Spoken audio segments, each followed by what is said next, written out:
Hello friends, welcome to my new blog. তো আজ আমরা যাচ্ছি একটা স্টোন কাসার দেখতে। এই যে গ্রামগুলো পেরিয়ে যেতে হয় সেখানে, আর এই গ্রামগুলো হলো আদিবাসী গ্রাম। তো এই গ্রামগুলো এখন পেরিয়ে আমরা যাচ্ছি। পাশে যে জায়গাগুলো দেখতে পাচ্ছেন এগুলোতে কয়লা খনি হচ্ছে, যেটি পৃথিবীর তৃতীয় বৃহত্তম কয়লা খনি।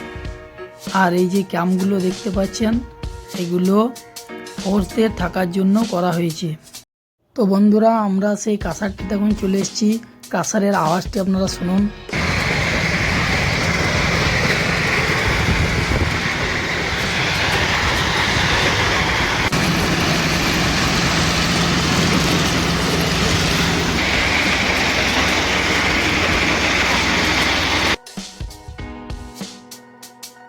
জেসিবি দিয়ে পাথরগুলো মেশিনে ভরা হচ্ছে।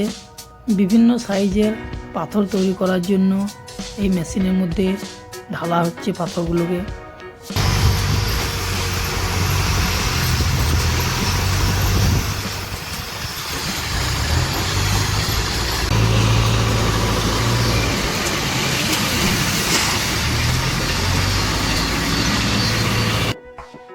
তো বন্ধুরা, আপনারা চাইলে পাঁচামি দেখতে আসতে পারেন, এখানে অবশ্যই আসবেন। তো সবাই ভালো থাকবেন, সুস্থ থাকবেন।